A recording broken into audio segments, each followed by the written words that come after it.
Hey Adrian, how you doing?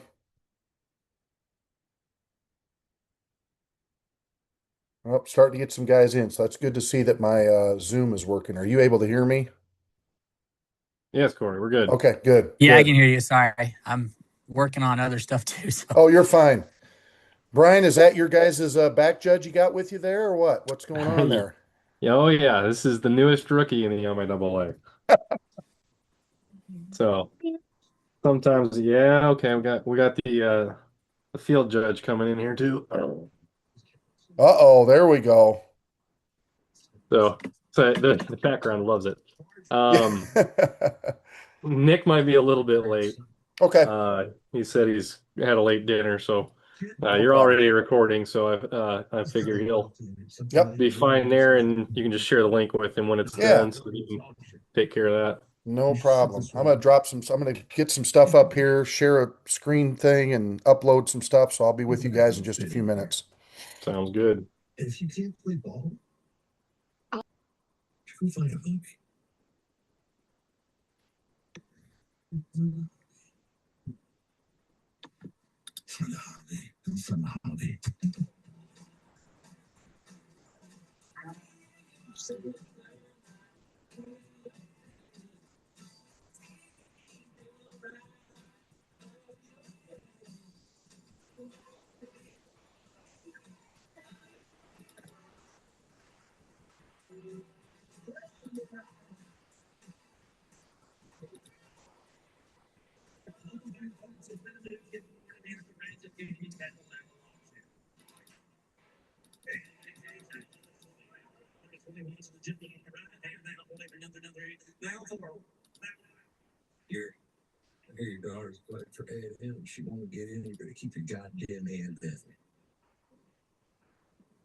Are you guys able to see that?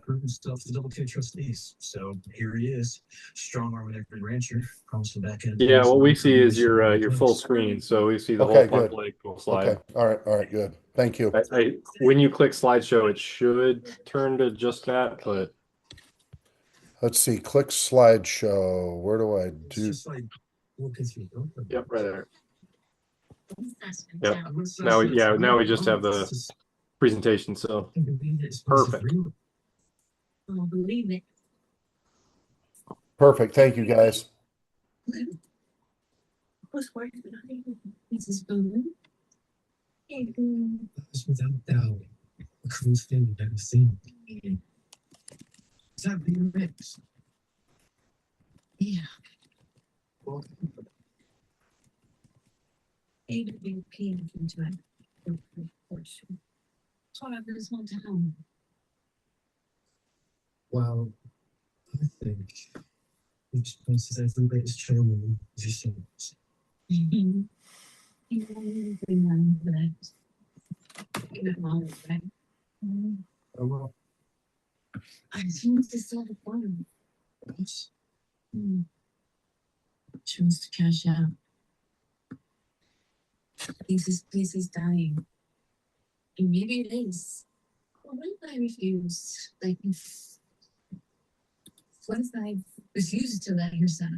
And 350 wasting no time. Stamp K with 350 a pop looking down for 350. And 350. 350 down.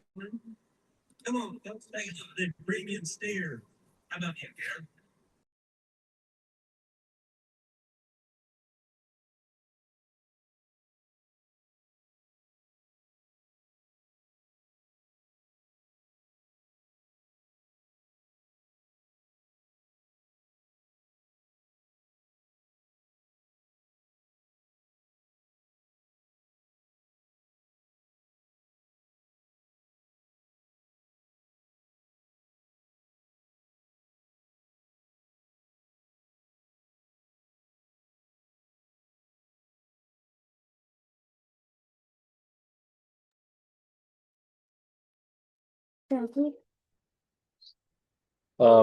I'm not sure, but for those that joined later just now, does everyone have access to the chat in there? I'm not sure if you can see things from before you joined. So you should see all the different positions, Google Docs shared that Corey just put in there. Yeah, that's what I was worried about. Hopefully, if they can't, I can do it again. I can just highlight and copy the whole thing once the meeting starts. No, I don't see anything. Okay, I'll go in and do it again. Once I start the meeting, I'll just highlight it and share it again real quick so everybody can access it. Sounds good.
I see we're starting to have some people get in. We'll get started here in a few minutes. I've got just a little bit before 8, so we'll get started in about 2 or 3 minutes.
We're getting close to getting started. My name is Corey DeGroat. I'm going to be doing a presentation tonight on the punt play. So I've got 8:01. We're going to wait about another minute or so, and then I'm going to get started. So sit tight. We'll get rolling here in just a second.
All right, well, we're going to go ahead and get started. Welcome, everybody. My name is Corey DeGroat. I am a line of scrimmage official in the MIAA in Michigan, the D3 league, supplemental in the GLIAC. I've done college football. This will be my third year coming up. I'm a 20-year college basketball official. So I'm getting outside my comfort zone a little bit and decided to lead a presentation on the area that I probably struggle with the most, and that is the kicking game and specifically scrimmage kicks, and even more specifically the punt play. So my hopes is that this is very interactive. I'm going to try to share a lot of documents with you guys. If you've looked in the chat area, I've tried to share some documents that are by position. And my hopes is that you guys should be able to access them and type things in. And I would love for all of you to get on there at some point and just add some things that you would like to share on that. What I've done with all the positions is just basically took right out of the handbook what it says, black and white. Here's where you stand. Here's what your responsibilities are. Um, but if you guys can get on there and add, you know, does it look like they're all for the referee? Okay. I will share the slide presentation here in a minute. Sorry about that. And we will, so you can access all the different positions. So we'll get the kinks worked out and get that going. So I will share the presentation. Um, Give me 1 second here. My apologies. Uh,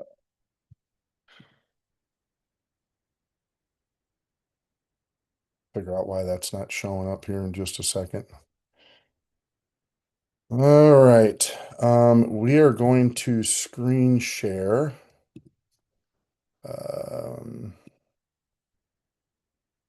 Give me 1 second here.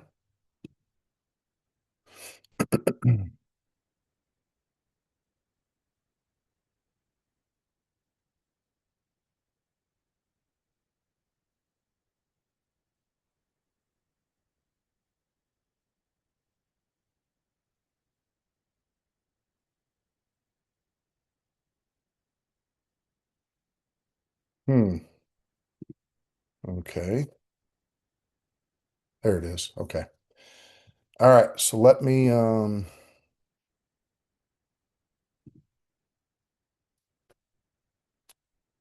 share screen.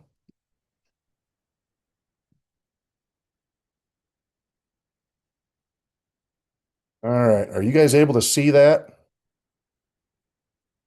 Is it letting you guys see the full screen? It's just a black screen right now. Of course it is. Why would it? My You had it up apologies. before. There you go. There, is it up now? Yep. Okay. All right. Here we go. So we've got this the game record, the punt play. As I talked to some officials and specifically white hats about, what is something I could present about, and they talked a lot about the punt play. Um, as they said, it is something that tends to be a game record for them. Crazy things happen. As you can see there, we're spread out in 40 to 60 yards, and we go from, scrimmage mechanics to a spread situation all over the field and just making sure that we know what we're supposed to do when we do it. So my hopes today is that when we get done with this presentation, we can identify our pre-snap responsibilities. We understand the keys and the coverage areas during punt plays. We know our responsibilities after the snap.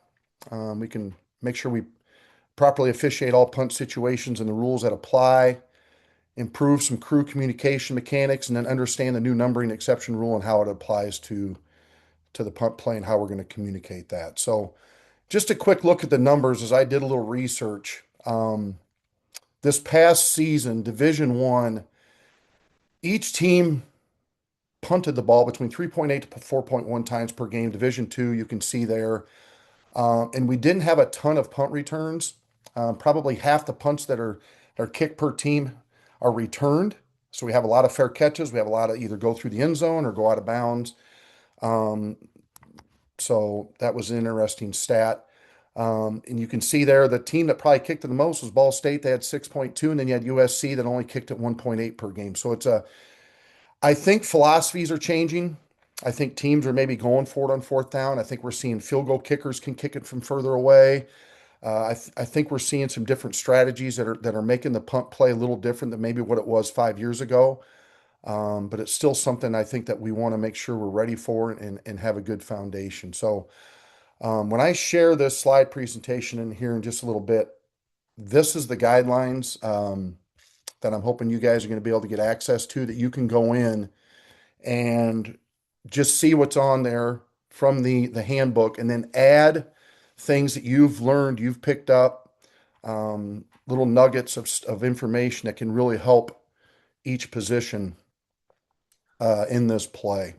All right, so let's just jump right in. Defining a scrimmage kick, it's just a legal kick made in or behind the neutral zone. Um, and it is legal as long as the kicker's entire body and the ball are not or have not been beyond the neutral zone when the ball is kicked. So we see here what the scrimmage kick formation is. You guys can see through that, where we have at least 5 linemen wearing jerseys 50 through 79, or we have the new exception rule that is going to be applied this year, that you're going to see here on the next screen. So if you haven't done so already, I'm sure most of you have already saw Steve Shaw's video on the numbering exception for the punt play. Very well done. I'm hoping that we can make sure we can have opportunities to talk about that as we get through today. But if we just had our local high school football clinic here just a few days ago, and we had Bruce Keeling was on, and I kind of asked him some questions about what they're being told about communication, whether it's going to be we have 5 guys on the field that are 50 through 79, or we do not, and what their communication is and how that works. So we're going to have an opportunity to talk about that here in a little bit. But if they're not 50 through 79, then they need to be in a 2-by-2 formation. Once the center gets in the ready position, there cannot be any shifting from those 5 guys that are lined up in a punt formation. Any and all such players, exceptions to the numbering rule throughout the down, remain ineligible receivers unless they become eligible under Rule 735. All right. So one of the things they also talked about is making sure as a crew that we have a plan for a block kick or a snap over the punter's head. So I'd love to just open the mics up here in a second and what your guys' crew does. Who was staying at the line of scrimmage, who was going back with the play. I had some guys tell me that the center and the short wing opposite the C will box in the play and move back with the ball. The other line of scrimmage will stay home. Does anybody have any input or thoughts on that? I thought, and I'm new, but I Yep. thought C owned this. That your wings stay. C and R will kind of own this, and C, because C has opposite goal line, he needs to own with. That's why we set that 5 yards behind the kicker, so we know when he no longer has protection. Nice. Good stuff. Anybody else have anything different? Is that pretty much what a lot of people are doing now? I will say I will adjust that based on where the end line and the goal line are too. That's a conversation I've always had as referee and center judge is your goal line, my end line pieces. Good. So that absolutely comes into this as well as to who's going to cover which of those two lines too. Nice. Nice. And you're a referee? Yes. Nice. And you keep your short wings there on the line of scrimmage. They're not moving. Well, so it depends on, like I said, it depends on where we're at on the field. Okay. I don't want them if we're tight enough to goal line, end line, that's a conversation for the center judge and the referee to have Good. prior to the snap of like, hey, it's your goal line, it's my end line. Typically, I take the end line, and when we're close enough to that, like I said, that's usually when we're snapping from like the 20 going out. That's where that conversation needs to happen. Nice. Good. Good. Thank you. Anybody else have anything? Yeah, Brian, that's the same that we do too. Inside that 10, getting down in there is we'll announce who has goal line, who has in line, and then if we're down inside the 7, then we give the wings the goal line and we stay on the in line. Yeah. Yeah, and that's good because we're going to have a couple, well, at least one play we're going to talk about that. We have a punt that's at the 10, and we have another punt where the kicker is going to be almost on the end line. And so we can talk a little bit about that and discuss it. So good. Anybody else have anything on that?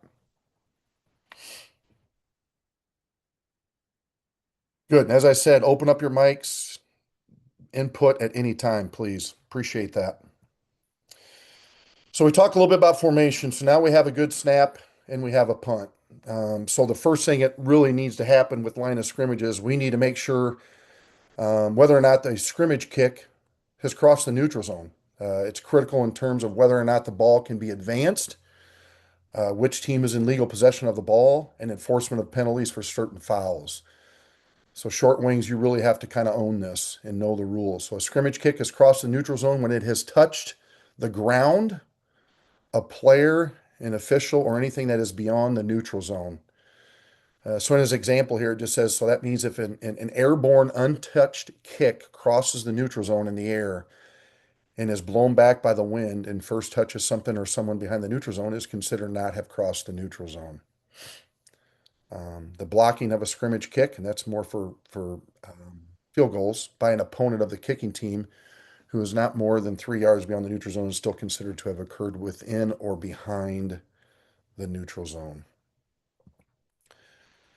So once we realize that, and if our answer is yes, the kick has crossed the neutral zone, now what? Okay, so the continuity of downs is broken. So there's no longer a line to gain or a neutral zone. If the ball is untouched by Team B after crossing the neutral zone on a punt, it's declared dead. Then the ball belongs to Team B. If B is the first to touch, then Team A may catch or recover it and retain it. But under no circumstances may Team A advance the kick. So we need to get in there and kill that play right away once we know that Team A has possession of it. Team A may not be the first to touch the ball. If this happens, it is a violation with illegal touching. One other point with this is if Team A commits a foul, what options does Team B have? Team B has the option to either have the penalty enforced at the previous spot with the down repeater or the spot where the ball belongs to Team B unless it is a field goal attempt. And there is an exception with that with kick catch interference. If the ball has not crossed the neutral zone, so if our answer is no, we see the ball is kicked, it's blocked, chaos starts to happen, We need to be aware that either team may catch or recover the ball and advance it. And if Team A gets to the ball, let's not freak out because they can run it, they can pass it, or they can even kick the ball again. And the continuity of downs is not broken. So even if Team B touches the ball, just know that all rules pertaining to scrimmage kicks apply on unsuccessful field goal attempts. Anybody have anything on that so far? Any input? Anything to add? It's kind of the boring stuff. We're going to get to some video here in just a second. And as I started unpacking the scrimmage kick, I mean, I could have had 50 more slides with the what ifs and all those things. So I try to target some of the basics, some of the basic rules that are in the rule book as it applies to this, and hopefully we can kind of unpack some of these and have some good discussions. Okay, so the ball on the goal line, live ball touchback. So when a scrimmage kick is untouched by Team B and the ball touches the ground on or behind Team B's goal line, the ball becomes dead. And I have a play or two to kind of illustrate this. One of them is my crew, and we completely kicked the call. And when I say a game wrecker, it was one that really changed the complexion of the game. It was play 122 on huddle. And after that play, both coaches got involved in the game, and it just the hostility of the game because we didn't handle it very well. So that's a play that kind of stands out. Team B player touches a scrimmage kick prior to it, touching the ground in B's end zone, then that's a live ball. The ball remains live. Just talking a little bit about fair catch, and I'd love for our back judges to jump in on this too, but just knowing what we're looking for on a fair catch. Team B player gives a fair catch signal, valid or invalid. We know that the ball is going to be dead at the spot or the catch or recovery. Also knowing that if a Team B player makes a valid fair catch signal, they need the unimpeded opportunity to catch the kick, whether it's a free or scrimmage kick. So continues if this player muffs the kick, meaning it hasn't touched the ground yet, and still has an opportunity to complete the catch. And if that player or another player from Team B subsequently catches the kick, the ball belongs to Team B, where the player making the signal for the fair catch touched it. This protection obviously terminates when the kick touches the ground.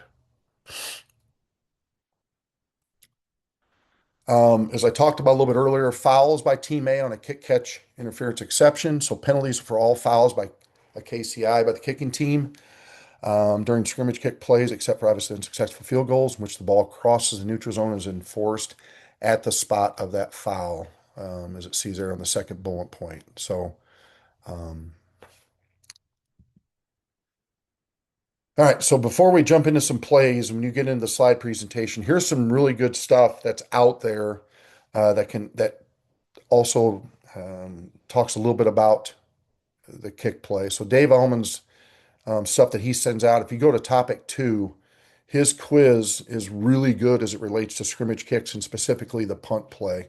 Some scenarios, some what ifs, just a lot of good stuff there. Making sure we're good with the valid fair catch and invalid, the forced touching. Make sure we're good as a crew with the illegal touching and the illegal touching in the end zone. Make sure we know what we're doing with an out of bounds player and what he can and cannot do. Legal and illegal kicks, opportunity to catch a kick, and then fair catch. I also kind of threw in here just a little slide presentation and an outline on touchdown, touchbacks, safety presentation, the ball hitting the pylon, bodies around the pylon. Valentine and AJ just did a phenomenal job with this. So it's accompanied with a video and a 2-page outline of some things that it's always good to kind of sharpen those up as we head into the season on what can and cannot happen around that pylon.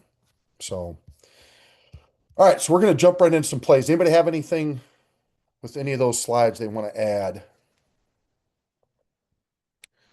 I wanted to put this first play in here. This is a Notre Dame fake punt play. And I want to bring it up because it goes right at our numbering exception rule. So right now, obviously, if Notre Dame is in a numbering exception alignment, does anybody else that was at any of those meetings know what the communication is going to be for formation? I think Bruce Keeling said that if they have five guys numbered 50 through 79, the communication is going to be beef or heavy. And if it's not, they have another code word for that. So does anybody have any input on what the communication is going to be for that? I think we had talked about jumbo for the Jumbo. five guys coming off. I think from a mechanically, all I'm doing as a line scrimmage guy is telling my referee, umpire, center judge, I got 11 guys coming off the sideline for punt. And then it's up to the umpire to identify the five guys to make sure that they're lined up where they're supposed to be. Yes. And I think also the center judge is also supposed to identify in and out of the tackle box, if I'm not mistaken, with the new Yeah, that's right. rule, which then allows us to then rule as line of scrimmage folks with that. So good piece of communication. So we're just going to take a look at this play. This is a fake punt play. I'm sure this is one of the plays that helped promote the new rule. I'm going to speed this up just a little bit as we're going to take an end zone look. So right now, we have five guys that are in the numbering exception rule. So obviously, right out of the gate, this is an illegal formation for us. And I'm going to go through a couple what ifs here in just a second. But this is the look. This is the play that obviously had to kind of promote the new rule on this. So here's what they have.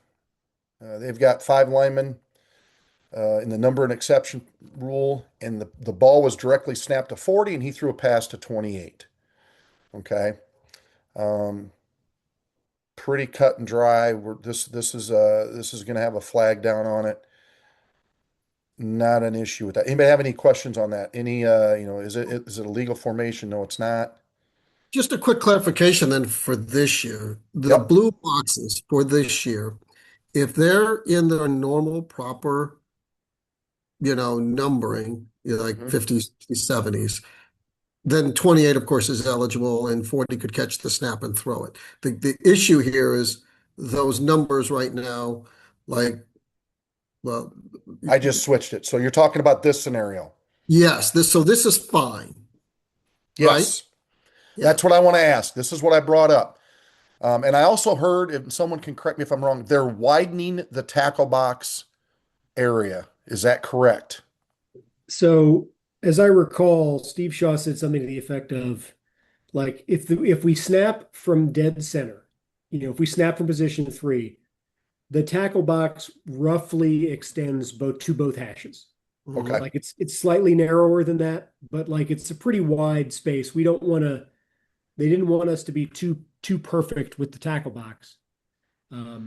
So, if let's say these guys the numbers were bad on the slide that you got here, Corey, Yep. then Talking about this like one or go this, back to the other one? This one? like that, right? Yeah. Like Yep. the implication would be that if 10 was potentially catching a piece of the tackle box, they'd be fine. Mhm. Gotcha. But I think we could all agree on that play that he showed. The 10 was pretty wide, Yes. pretty apparently not in the box. Correct. That's a good one. Okay. The key is we're not going to nitpick it. So even if they're like 1 foot on the hash mark, like we want to get them in, just because it's like if they're dead center, it's supposed to be like a yard inside the hashes. Is what we got in our clinic just yesterday with some Big Ten people, and we also had the video going out there Okay. from the SEC that is like get them in, warn them, do not nitpick where they're at in the tackle box as long as they're in that 2x2. So in this video here, obviously we can't see 10. So my drawing is not to scale, obviously. It was more to promote conversation. And I think in talking to some of the higher ups is that this is something that is going to be, there's a September ruling, and then there's going to be a November ruling. Like they're going to improve on how we're supposed to rule on this. Does that sound about right? Yeah, that, and then some leagues, ours included, is going to adjust where we set up as center judge referee. So if you look now, referee is not even in the picture, and center judge is almost directly behind the punter. Yep. We are going to essentially try to establish the tackle box. We'll be 5 yards behind the punter, but then we should be roughly 2 ball positions outside, Sorry, I was setting interrupting. up so that's all right. all Setting right. up so that if that tackle were to turn around and look back and see are they catching a piece of the referee, are they catching a piece of the center judge, then they would know they're legal, right? Okay. That's good. So Corey, if you could please then go to that next slide where you had the numbers that they were, yeah. So Yes. just a question for anyone, Nick or anybody. If 50 was even further out, clearly not in the tackle box, but the 5 interior guys are still, no, is that a foul then? Because So are he's, we talking about this basically exactly as it's shown on the screen? yeah, I guess my question is if it's exactly like the screen, except 50 is even wider out of the box, is that So a foul? And if so, who gets that? so if they've got 5 guys numbered 50 through 79 Uh-huh. on the line of scrimmage, they can line up however they want. Thank you. Thank you. Good. That's why I put that in there, Nick, is Well, I'm yeah, sitting here thinking like a special teams coach. You know how they are. I mean, that's their job. They're momentum guys, and they're looking for how can I make the next trick play? yeah, And yeah, how are okay. they going to abuse the rule? So that's why I kind of widen that out. And it doesn't matter where they're at, Nick, you're saying, as long as we have 50 through 79 and they are Yeah. on the line of scrimmage, Yeah, we're all good. the stuff about all the numbering exception stuff, right? The 2x2, all of those things in these punts only applies if they're actually trying to use the numbering exception. If Yeah. they've got 5 linemen numbered 50 to 79 on the line of scrimmage, they're not trying to use the numbering exception. Mhm. So they can line up however they'd like.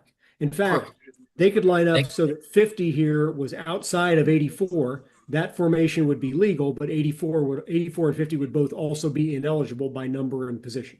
Gotcha. Good They stuff. could also put all 5 linemen to the side together, like a swinging gate.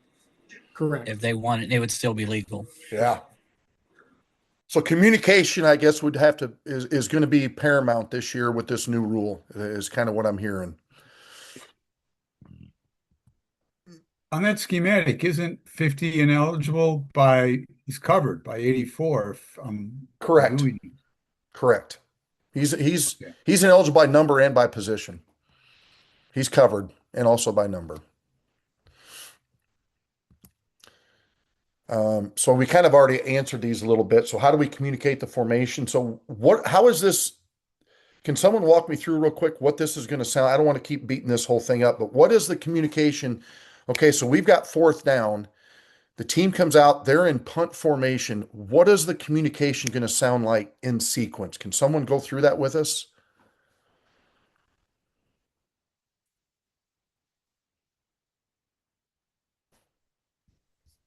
Hey, Mike Edwards here.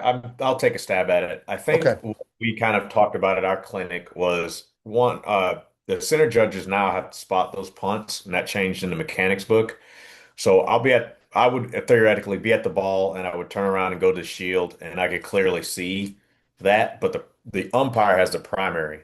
But once we recognize the numbers that come out, we'll say if they have 5 guys, 57-9, we're going to say jumbo. And then we had a different word that we were going to use if they had numbering exceptions. Okay. That's good to know. Good to know. And, Okay. and then too, like if they're in the tackle box, if they're not, that's going to be based on how the center judge and referee line up. If they're catching a piece of us, then they're in. If they're very clearly out and not in a 2x2, then that will come from a center judge or a referee because we have the tackle box to rule on that.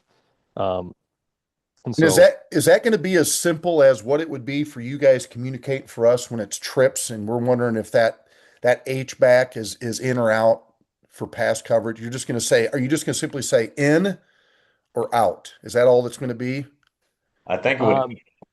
Go ahead, Brandon. so Michael and I are on the same crew. I'm just gonna I'm not gonna say anything over the 0-2-0. If he's in a bad position, I'm just gonna flag it. Okay. If he's close, it'll be let the play come out, go to the special teams guys and say, look, you got to move my right tackle in a bit. He's too far out. Okay. It's not going to be like a wing back like you're talking about. That is he catching a piece of the tackle? Is he not? This is going to be it's either talk to, or if he's so far out and it's egregious, then it's just going to be a straight flag. Okay. The only piece that we would need to know is if they have for some reason those tackle numbering exception, they're normal 50 through 79s wide. So we have 550 through 79, but they for some reason put one of them as a wide receiver. Like, line of scrimmage needs to know, are they on, are they off? Okay. That's good. We don't have our clinic until a week from tonight. And I think, what we're finding is less is more. I don't think we want to have a ton of chatter on our O2Os, but if it sounds like it's still simple, it's not a lot, and I think it's very effective from listening to what you guys are doing with your crews. So good. Thank you. Anybody else have anything before we move on?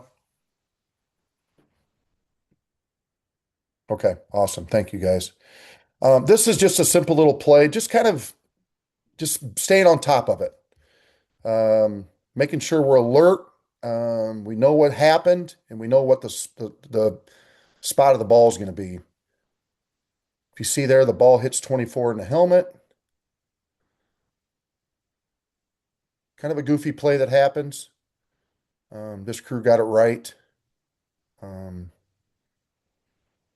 just knowing who it hit. Make sure we're not guessing. Now that ball is live. Good. All right. This is the play I told you about. This is my crew on a try attempt. We were not very sharp on this. You can just kind of see from the start, we're kind of not getting to our positions correctly. We're kind of late getting there. We're kind of just, this can happen. This is play 122 of the game. And I'll just let this play out. You can see what happened.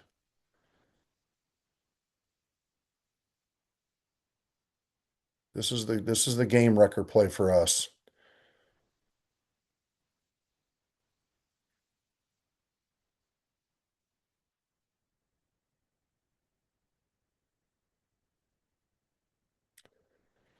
All right, so end zone view here.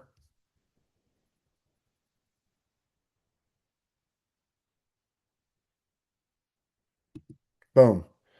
As soon as that ball hit the inside the end zone, we should have had somebody come in and kill this play.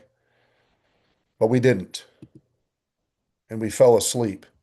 So now you're going to see on the right side of the screen, we've got the snapper gets pile drive to the ground. Oh, sorry about that. Gosh darn it. Gets taken to the ground.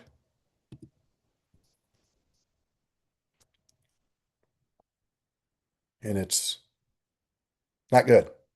So we need to come in and kill that right away. And like I said, this is one that we missed.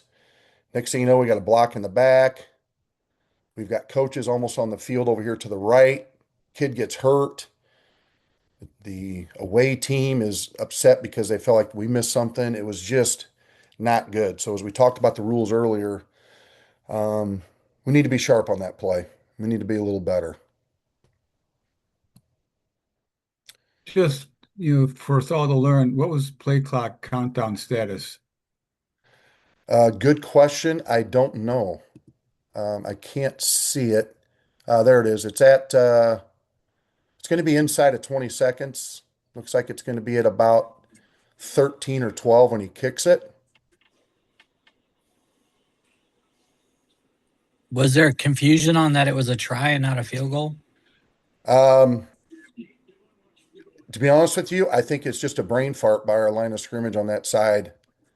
Well, I noticed the C was set up on the back on the defensive side and had to scramble around. Yes, it just goes to us not being sharp from the start. So You don't shouldn't we look just clean. kill this play and just get Yes, ourselves in position?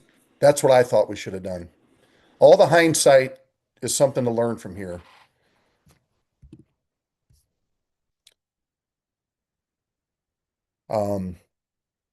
Yeah, so that's Some good input here for that.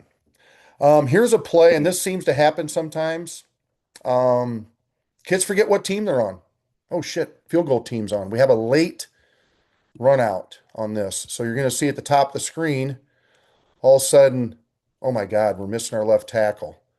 A couple things with this. Number one, our deep wing in the back got on the O2Os and said, this is number 11. So it immediately calmed us down because now we're thinking, okay, are we going to have 12 on the field? What's going on? You know? So that immediately said, okay, we're good for team A with the kicking team. And I thought the other thing that we did here well is that our white hat came in, center judge came in. We gave the defense a chance to adjust to that. Obviously, they didn't. And we went ahead and kicked the play. You're going to see a view from the back. You're going to see right there, he gets on his O2O and communicates to us, letting us know that we're good numbers wise with the late kid coming off the field. We have the sub communication. They're already set. Obviously, they can do a quick determination that they didn't need it. And we went on and were able to execute the field goal. So that's just a good video just to make sure we're communicating well. Make sure that we do give the defense a chance, even though they're probably not going to make any adjustment. Just make sure we communicate well as a crew so we don't get in panic mode and end up having 12 on the field for a field goal. Does anybody have anything to add to that as far as communication and anything else? Yeah, could I make a comment on that, please? Yes, oh, absolutely. So, I'm not a referee, I'm a deep wing, but you know, this is a really good play, a really good scenario. My suggestion would be when the referee, I mean, he does a great job coming in to prevent, you know, the snap because, you know, we do have an offensive sub. But what the referee needs to do though is he needs to turn and face the defensive team. Because, you know, I know if I were a defensive coach, right, I might tell one of my players, just whoever, I might grab a kid and say, hey, go in, jog slowly and take out number 11 just to hopefully maybe let that play clock expire. Now we have to delay a game on the offense, and you know this is a field goal situation, back them up 5 yards. Ooh, So that's I just think you know just by the video it appears that the referee is just kind of looking at the defensive players on the field and not towards the sideline. So it's minor, but it could also be major. Great piece of information there. Thank you. Who was that? I'm sorry, I didn't see who came in there. Thank you for that. No, it's Joel Clay. Thank you, Joel. Yep. Really, really good. Anybody else have anything?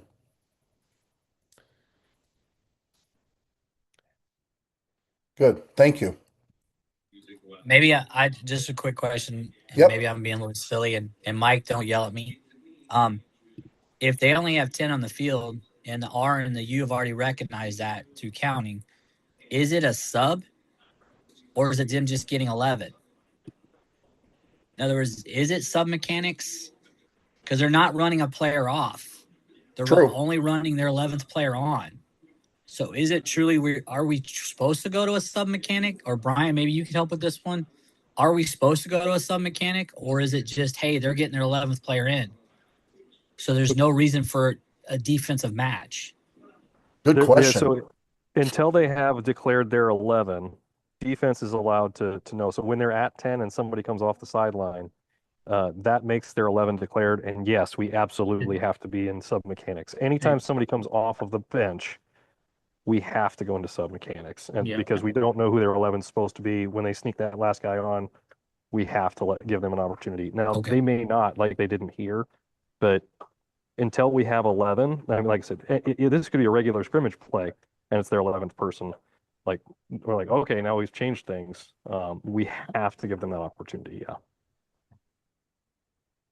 Good stuff. And then are we communicating with the sidelines when they're at 10?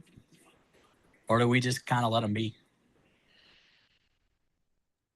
We're communicating referee umpire and saying, I like, you just like, we do the two hands down, you know, I've Yeah. got 10. Yeah. I know as a line For of like, scrimmage, if I'm on that sideline, I'm like, Coach, you've only got 10 guys out there.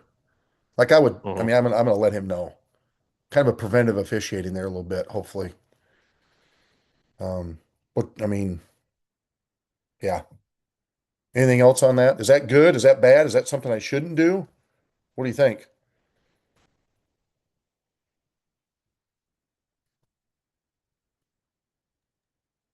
I do it as a D wing when I'm inside the coaching box, 20 to 20 as a D wing. Mm-hmm. I do it in all my games Yep. if I'm short of 11 players. It's Good. like we do on kickoff. We want them to Yep. kick it off with 11. Yep. We want them to play with 11. Good. Thank you. All right, so we're going to move on to the next play. This is a blocked field goal. You're going to see a kid go through the gap. Um, so we think this is legal. I'm just going to kind of let this play out. You can't see it from this end, obviously, so I'll wait till we get to the end zone view. Um,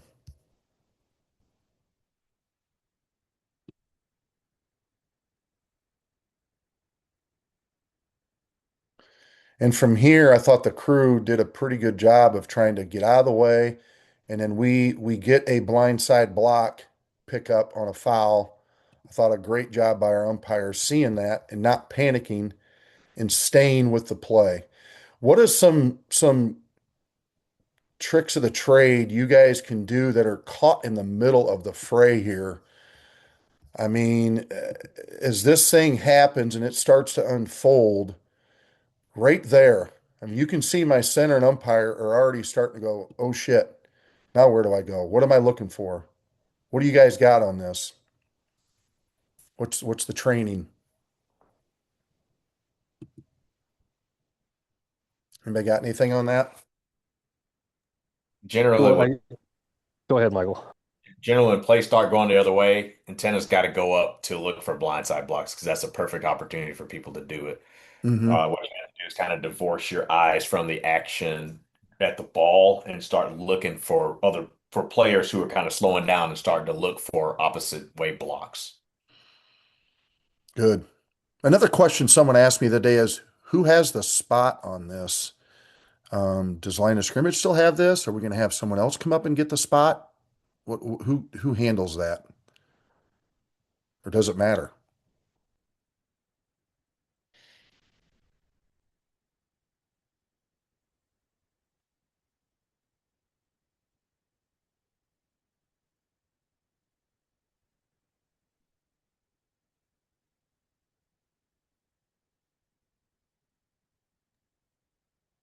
I guess I'll speak since no one else wants to. I would still expect the line of scrimmage to get this spot.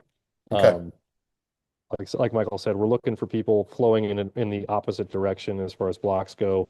The other thing, as a former umpire, is, you said this guy comes through the gap. We think that's legal as long as he doesn't step on somebody, um, the totally fine. The mechanic that we've always taught is whether it's side judge, umpire, center judge that are back there, when you have a linebacker that's or somebody that's off of the line of scrimmage, um, call their numbers out and say, number 6 is a leaper, meaning they're not on the line of scrimmage. They can't jump over people. Mm, Whereas if you start on the line, this person looks like he can go through a gap. He can jump over somebody if he wants to, sure. so long as he doesn't use leverage. Okay. And that kind of helps because if you have somebody jump through the gap, you're like, oh crap, can he do that? If you call your numbers out as linebackers, that helps you say, all right, if this guy does that, problem. If he doesn't, then we're probably okay. That's good. I like that. Thank you for sharing that. You kind of see this. This guy, he does come through. Yeah, and he's a down lineman there too. So that's something that's important to know. Good. Thank you. Um, next play we have here is a punt. This is kind of what we talked about before. It looks like Team A is punting from about the 12. So the kicker is in the end zone. Um, so mechanics wise, line of scrimmage is holding the line. Head linesman, if you feel something's threatened, you have a bobbled snap, somebody's trying to come out, he can go get there and help with that. Or are we going to have the referee and C own the goal line? Anybody have any thoughts on this? Now at the 10, if I'm the H, I'm taking the goal line here. I'm going to be responsible for it. Okay. I can't, if with C and R probably on the end line or near the end line, I gotta take responsibility for the goal line. Okay. At the Good. That'd be the communication because since we're on the bubble, because I'm a center judge, so if I think I'm close, I'm generally going to come up and get it. Might not punt, but like it would be a conversation just to make sure we have it covered. And do you guys like our alignment here with the referee standing on the back line and the center judge kind of looks like he's just a couple yards behind the punter? Is that a good setup for this kind of punt? I know it's hard to see. It works. What would be better? I mean, where he's standing, I think it's fine. Okay. But if he just backed up to the end line, he wouldn't have to move, and plus he could help with that if he needed to. If he was on the end, it would just keep him from having to move more. Got it. Good. I like it. Yeah, I think in this scenario, I agree. I would already have communicated with my head linesman that, hey, it's your goal line, just as a reminder, pre-snap, just to keep him alert, so that he doesn't forget or, just be a good crew and communicate with each other. All right, this is kind of a unique play. This only happened to us once this year. I don't know how often this ever happens, but it just made me think this could be a good discussion point. So this is a play where if you see here, it's fourth down. It's kind of in that tweener zone, especially for D3 football. This is not a field goal attempt here, unless they have a pretty special kicker at the D3 level. So you're kind of in that, what do we do? Do we go for it? Do we punt? Do we try something? So they're in normal offensive alignment. They have 5 linemen numbered 50 through 79. Um, and he just takes 2 steps back. Oh my God. Sorry. As you can tell, I'm not running this as clear as I should. And he punts the ball. So is there he's not 10 yards deep. Is he afforded the same protection as a punter who's at 10 yards? No, Good. no, and No, he is not. and this isn't a scrimmage kick formation. So Nope. they wouldn't be able to use the numbering exception even if they lined up in a 2-by-2 in this formation. Good. Anything else? As a referee, when I see this, people may or may not love this, but sometimes you will call out this is a quick kick. So the back judge doesn't think it's an incomplete pass if they don't see all of the action. Because as soon as it starts to happen, does he need to move back judge, and does he need to get on that goal line? Or is he fine Well, sitting there at the if he 5? doesn't know that it's a kick, he might think it's an incomplete pass. Right. So that communication to like you just said, allow our deeps to get back where they're supposed to be. No, I think it's for them to know that this is a punt. Gotcha. And to not blow this thing dead. Okay. Good. I'll let this play out. Just kind of pooches it down there. I thought our crew handled it pretty good. We came out.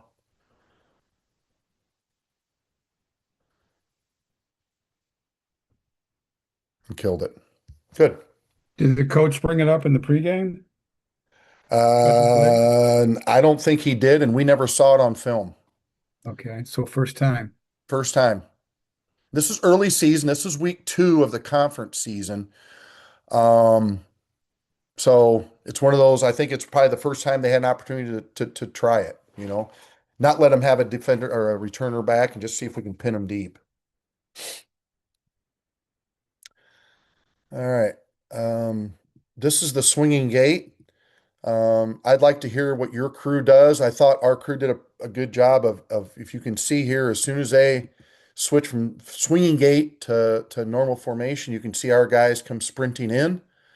I'd like to hear what your crew does with this kind of situation. You're going to see the same thing right here, end zone view. You're going to see our deep wing come in, hustle in, see the other one get under the upright. Do you guys have anything else, nuggets of information to help crews on this particular play? Or does that look pretty good right there?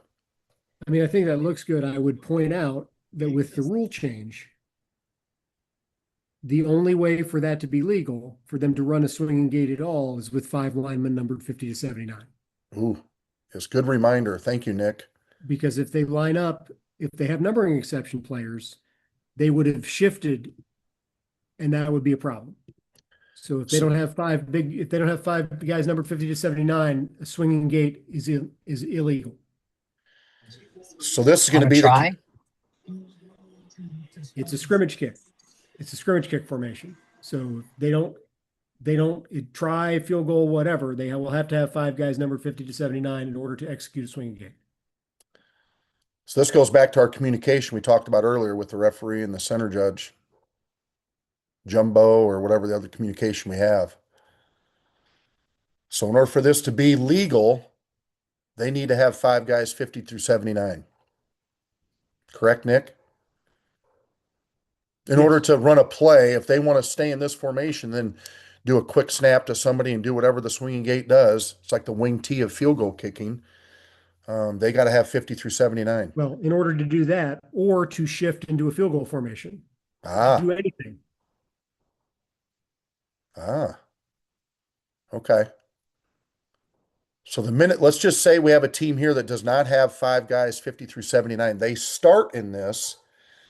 The center's in his ready position with his hands below his knees, and they shift to this. We're putting a flag down for that. Is that what I'm hearing? Yes, legal formation. Got it. Okay, good. Anything else with that, folks? Live ball, illegal formation. Mm-hmm. Yep. Good. Thank you. All right. Oh, sorry, we already did this one. Okay, so we have rugby punt. So we have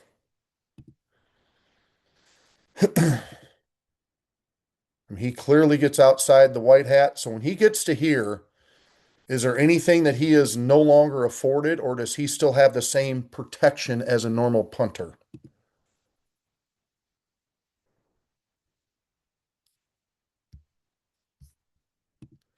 Anybody have anything on that? If he runs outside, he's not going to have normal punting protection.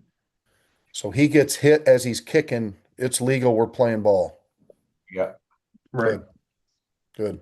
Center judge and the referee are framing that up. So if he runs outside of either one of us, then he's done. Okay. And obviously, I think we're seeing teams do that more and more to allow their coverage team to get down the field a little bit more, to change the launch point, just all kinds of things. So let's make sure we don't fall asleep on this and put a flag down for something when he's clearly outside. So good. Anything else on this? Real quick on that last play, when we were talking about a swinging gate, Yep. that was, let's just say that they are in an illegal formation.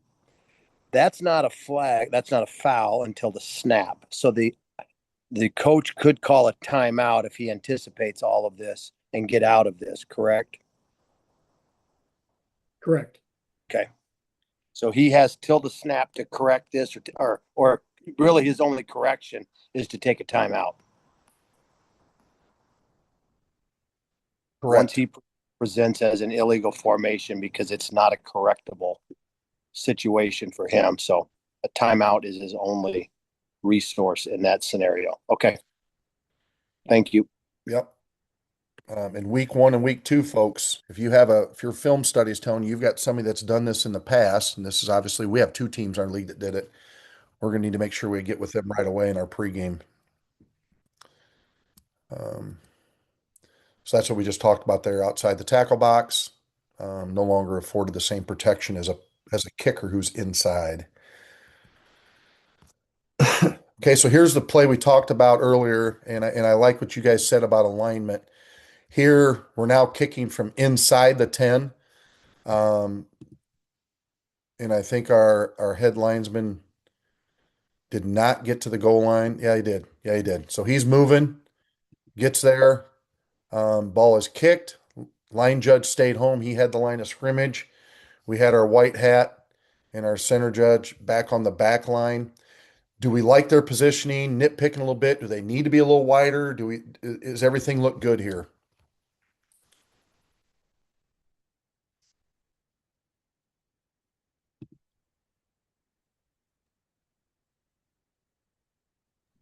I would be a little wider. Okay. So you would like both of them to probably be a little bit wider. Yes. Okay. And probably, I mean, as we hear this new tackle box, is that going to be kind of your guideline then, as I heard you talk about earlier? Let's get out a little wider to where that new tackle box edge is kind of going to be. Looks like we're kicking from the hash here, so maybe get almost out to the numbers. I mean, is that a little bit too wide or? The way they talked about it was two spots away, so two positions away, and then one step inside. It was essentially what it was roughed to. Okay. All right. Good. Thank you. And to add to that, one of the things we talked about in the COC referee call was the referee's going to line up on the edge of the tackle box. If the tackle is on his outside foot, we're going to make him legal. If the punter gets to his inside foot, we're going to put him outside of the tackle box. So then he would have protection from roughing, or he would not have roughing protection. Okay. So like If if that he gets a makes sense. bobbled snap here and all of a sudden panic sets in and he gets to your inside foot and we've got contact plus a block, you're We not would putting put a him flag down. outside. We Yep. put him outside the tackle box. Good. Good. Thank you for sharing that. So kind of in a sense, we're making the tackle box a little bit wider to get that formation legal, but a little bit narrow for roughing protection. Good. Good. Thank you. Anything else?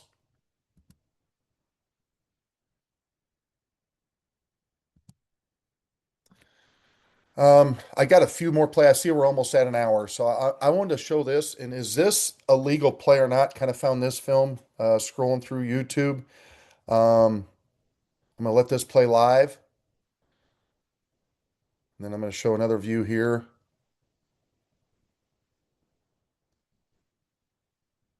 Is that legal that they can jump over the personal protectors there? Or does the jumping only apply to the line of scrimmage?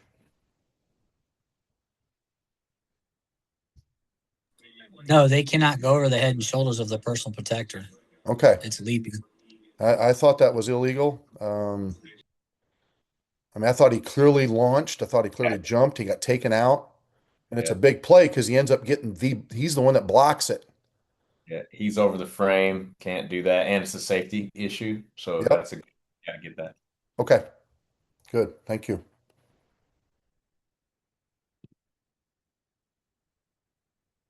Um, I am going to show one more play here. Oh no, this is what I want. Okay, this one here. Just a normal punt play. Just trying to get to our spots. We have a couple fouls on this. We have a blindside block here. It's not particularly forceful. We could probably back and forth on whether it's a foul or not. I'd like to hear what your guys' input is. It comes in, boom. Do we like that foul? He doesn't come in with open hands, or do we kind of let that one go? What do we like? Run it one more time. Yep. Let's see. I'll let this go. I apologize. It stops because of our huddle.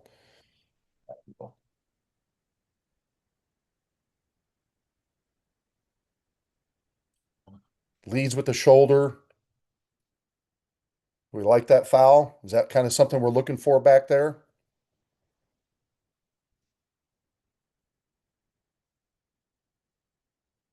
Anybody have anything on that? Or do we I just say yes, that's a foul. got it? Good. Yeah, definitely foul. Good. Good. All right. I think this is my last one. So this one here, we had this in here, and I don't want to beat this up too long because I know we're already in an hour, but we had a flag down before the ball was ever kicked. On the snap, we had a flag. All right, so before the kick, that's what all that stuff there is about. Flag definitely. Then we went back and realized that it should have been after the kick. So we had all that crap going on, and then we had a return, and this is kind of one just just being able to see your area and picking up a blind side block. And as the line judge here sees that, getting ready to throw on it on that play. So I just want to throw that one in there. Just talk a little bit about trying to hold on to that flag. Make sure we get that flag if we can during the kick, because what ended up happening is we put that on it early, and we end up going back and we screwed up the adjudicated of the rule. So anyway, um, I want to thank everybody for helping me out through this. Like I said, I've never done a football. I'm a basketball guy, and this was new to me, and you guys gave a ton of good input. What I'm going to do is I'm going to have Nick share this slideshow. Not that if you guys need it, but just in there, you guys are going to see that the slide with these on it. If you guys would be able to go in, if at some point and just look at it and just tell me if there's anything else in your position that you would like to add. Like I said, this is all from the book that we get. This is from the guidebook. Key focus areas. If there's anything else you guys can add to any of these positional things, I'm going to allow you to have access to this for 24 hours, and then I'll shut it down so that it doesn't screw it up too much. But if you guys can go in your position, just make sure if there's anything else you want to add to it, that'd be great. Other than that, thank you very much for being a great audience. I hope it was meaningful for you guys. I wish you guys a great season. Nick, thank you for the opportunity, and that's all I got. Thanks, guys. Thanks, Corey. Thank you. Thanks, Corey. Really appreciate it. I think people are already heading out. Yep.